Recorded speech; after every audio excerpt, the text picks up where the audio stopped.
সব জল্পনা কল্পনার অবসান ঘটিয়ে অবশেষে পদত্যাগ করলেন রাষ্ট্রপতি মোহাম্মদ শাহাবুদ্দিন। আজ বিকেলে জরুরি সংবাদ সম্মেলনে বিষয়টি নিশ্চিত করেছেন জাতীয় সংসদের স্পিকার মেজর হাফিজউদ্দিন আহমদ।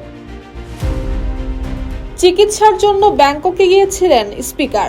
সফরসূচি অনুযায়ী আগামী ২৬ জুলাই ছিল তার ফিরতি টিকিট, কিন্তু এর মধ্যেই রাষ্ট্রপতি মোহাম্মদ শাহাবুদ্দিনের পদত্যাগের গুঞ্জন শুরু হয়। এমন প্রেক্ষাপটে নির্ধারিত সময়ের দুদিন আগেই দেশে ফিরলেন স্পিকার। তার এই দেশে ফেরা রাষ্ট্রপতির পদত্যাগের আলোচনাকে আরও জোরদার করে তোলে, কেননা নিয়ম অনুযায়ী রাষ্ট্রপতি পদত্যাগপত্র জমা দেবেন স্পিকারের কাছে।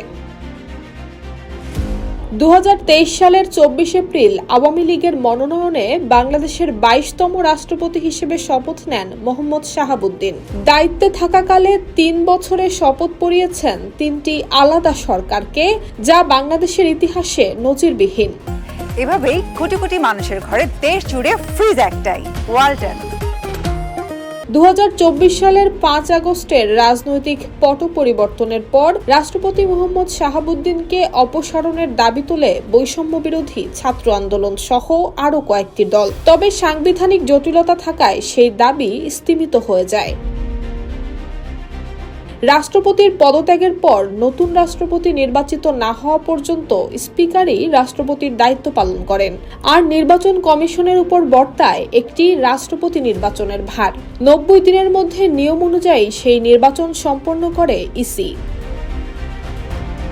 News desk, Bangladesh bulletin.